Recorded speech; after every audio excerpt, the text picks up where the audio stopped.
1949, November 16, a B-29, 42-65289, 2nd Bombardment Squadron, ditched in the Atlantic. The Boeing B-29 Superfortress is an American four-engined propeller-driven heavy bomber, designed by Boeing and flown primarily by the United States during World War II and the Korean War. Named in allusion to its predecessor, the B-17 Flying Fortress, the Superfortress was designed for high-altitude strategic bombing, but also excelled in low-altitude night incendiary bombing, and in dropping naval mines to blockade Japan. B-29s dropped the atomic bombs on Hiroshima and Nagasaki, the only aircraft ever to drop nuclear weapons in combat. One of the largest aircraft of World War II, the B-29 was designed with state-of-the-art technology, which included a pressurized cabin, dual-wheeled tricycle landing gear, and an analog computer-controlled fire control system that allowed one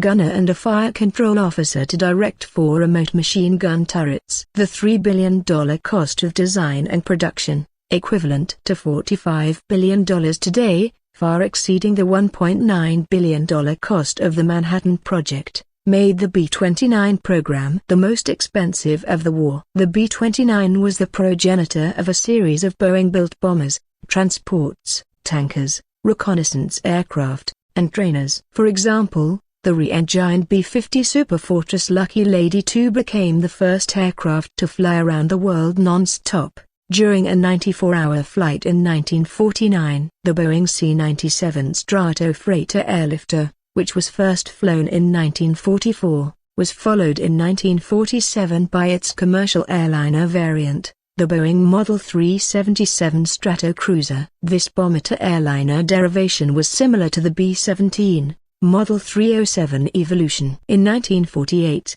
Boeing introduced the KB-29 tanker. On November 16, 1949, a B-29, 42-65289, 2nd Bombardment Squadron, ditched in the Atlantic. 2 crewmen were missing, but 3 days later 18 survivors were rescued 385 miles northeast of Bermuda.